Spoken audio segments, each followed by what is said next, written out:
నేను మా తాండకు రోడ్డు వేసారంటే దాని రోడ్డు కూడా మనం ఆల్రెడీ దగ్గర 2 కోట్ల రూపాయలు పెట్టి శాంక్షన్ 2,20,00,000 పెట్టి శాంక్షన్ చేయడం జరిగిందన్న విషయాన్ని కూడా తెలియజేస్తూ అదేవిధంగా మా దగ్గర పేద ప్రజలు చాలా మంది ఇక్కడ ఉన్నారు కాబట్టి మాకు ఈ యొక్క ఇందిరమ్మ ఆదర్శ గ్రామంగా కావాలని కూడా చాలా సార్లు దృష్టి తీసుకొచ్చిండు కాబట్టి ఇందిరమ్మ ఆదర్శ గ్రామం అయినందుకు అన్ని పథకాలు ఒకే ఒకసారి మన గ్రామంలో అమలైతాయన్న విషయాన్ని కూడా తెలియజేస్తూ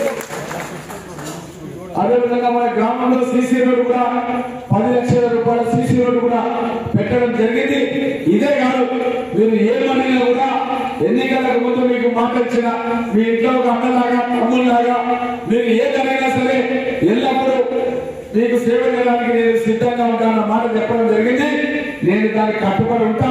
మన గ్రామాన్ని కూడా అన్ని రంగాల్లో కూడా అభివృద్ధి చేస్తా అన్న విషయాన్ని కూడా మీకు ఇద్దరు కూడా తెలియజేస్తూ అదేవిధంగా ఇంకా ముందు ఈ పనులు చేసే కార్యక్రమానికి మన ఇళ్లకు సంబంధించిన పనులు బునియాది తీసే కార్యక్రమం ఉంటుంది.